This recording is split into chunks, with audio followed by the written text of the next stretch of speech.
What's up, beauty lovers? Welcome back to my channel. Today we are talking all about eyeshadow palettes, specifically ones that got a lot of hype and were actually worth your money. Now, most of these are based on my opinion too. These are ones that I've dabbled with or currently own, but there is one that I threw in there that I've talked about on my channel before that I'm not a huge fan of, but because it is so popular and because it does sell out in like 2 seconds, I felt the need to include it in there. So yeah, let's go ahead and get started.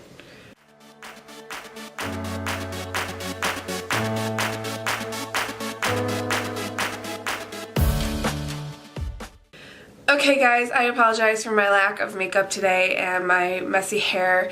I don't know why I feel the need to apologize, but I've just been feeling under the weather lately. My husband had a cold and I don't know if I caught that or if it's just pregnancy shit.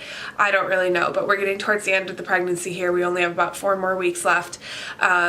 And my body is definitely feeling it. I am just not on top of my game lately. So that's why I didn't upload earlier this week. I'm going to try and film as many videos as I can before baby gets here.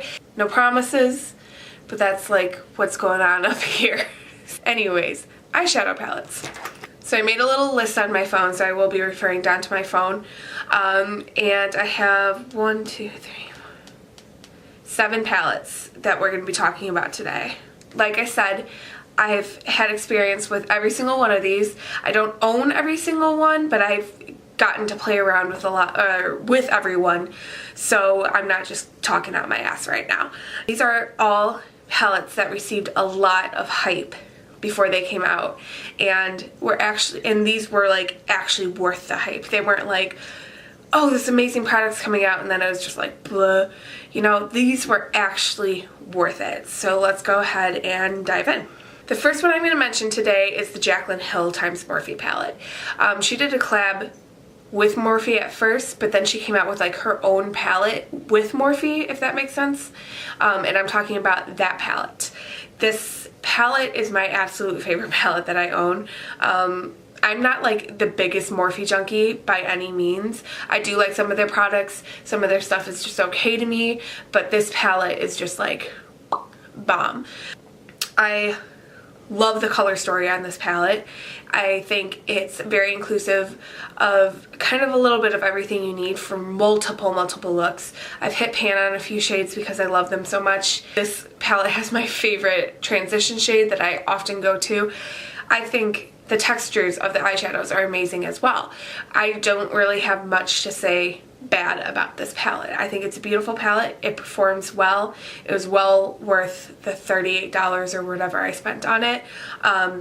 And even though it's a little bit older of a palette, like it's been around for a little bit of time, people still always seem to go for it. I'm always seeing on my makeup groups on Facebook of people being like, I just got the Jaclyn Hill palette, show me a look, or whatever. People seem to still love this palette even though it's been out for a while. So that's why I put this one first on my list. Alright, the next palette I'm going to be talking about is the Jeffree Star Blood Sugar palette. It's a beautiful red-pink kind of toned palette, which makes sense for the name. People love the packaging on this, and I've gotten to play around with it. It's very like heavy duty packaging, I guess. I don't know how to describe it. The color story is great. The swatches that I did personally with it were beautiful. This is one of those palettes that the second it goes back on sale, it's sold out like really soon after. It's kind of one of those palettes that's hard to get your hands on. Even though it has been released for a while now, I find that every single time that I go onto Jeffree's website that it's still out of stock. I wish I owned it. I do. I think I might save up and be one of those people who's waiting for them to come back in stock soon. So yeah. Alright, the next two kind of go together just because they're from the same company. The first one I want to talk about is the Anastasia Beverly Hills Modern Renaissance.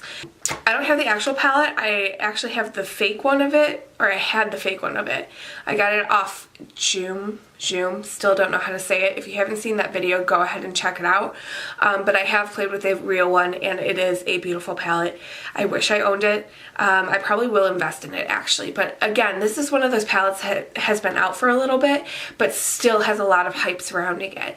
Beautiful blend, beautiful pigmentation. It's a great color story. It's very consistent. People just seem to really love this palette. It seems like it's a staple in a lot of people's collections. Kind of going with that, this one's newer. It's only been released within the last year, I believe. But the Soft Glam palette. People love this palette. Again, it's kind of a neutral palette. There's no bright, outrageous shades in it by any means. It blends beautifully. I don't even know how to do it. It's just a great texture. And there's different types of textures in this palette too. I mean, there's shimmers, there's mattes, there's, you know, all that kind of stuff. So these two palettes, one's more on the pinkish side, one's more on the brown side, gold side, whatever. But they're both palettes that became staples in a lot of people's collections. And I don't see them going anywhere or diminishing in hype anytime soon. Okay, the next palette that I want to talk about, I actually do own, but is the Juvia's Place Zulu palette.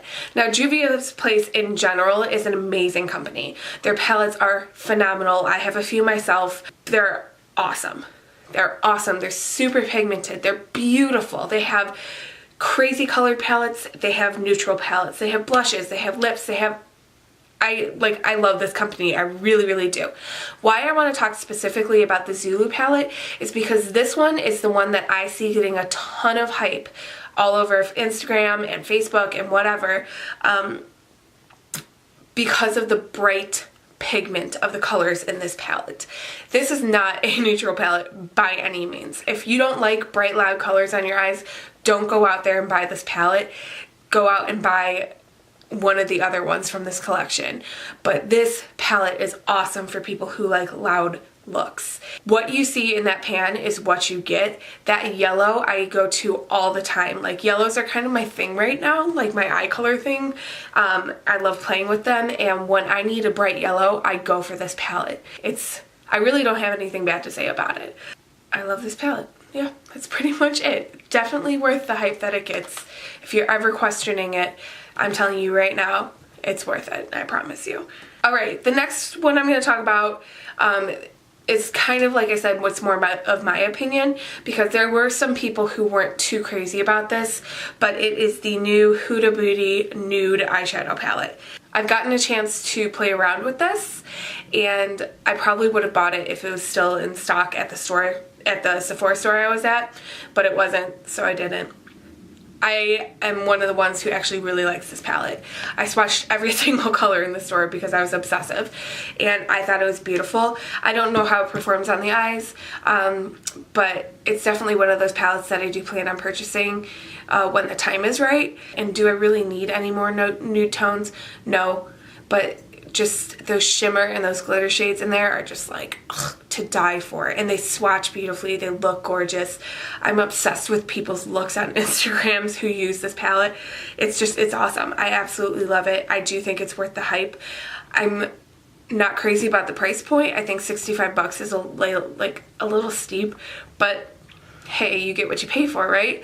I've heard some bad things about it too, but I've heard more good than bad, so. Alright, the very last one we are going to talk about is the James Charles palette. Now, I know in a previous video of mine, I stated that I wasn't the biggest fan of this one, and I'm still on that boat. It's still not my, like, favorite thing.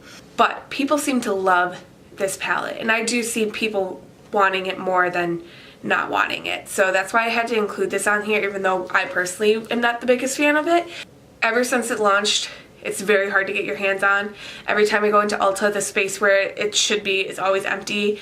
It's sold out on Ulta's site, on Morphe, on wherever else you can buy it. It's a really hard palette to find right now, unless you're buying it off of eBay for like 3 times the amount it's actually worth.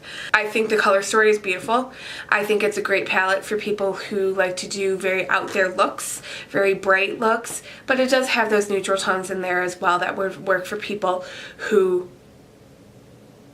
aren't crazy about doing a lot of eye color. The reason I'm not a huge fan of it is because I went to the Morphe store and I was able to swatch it and I just wasn't too impressed with the swatches. But that being said, how many people have stuck their fingers into that specific palette, and you know, oils from fingers and stuff like that could have been the reason it didn't swatch well for me. So maybe I'll give it another chance, but the reason it's on this list is because of what I said earlier. It's you can't get your hands on it. Every time it goes back on sale, it's sold out within like a few hours or whatever. So it's definitely one of those palettes that was worth the hype to a lot of people. Alright guys, that's all I have for you today. I hope this was informative. If you're looking for a new palette to play around with, go ahead and give this video a big thumbs up, and if you're not subscribed, go ahead and do that. And I will see you guys in my next video. Bye.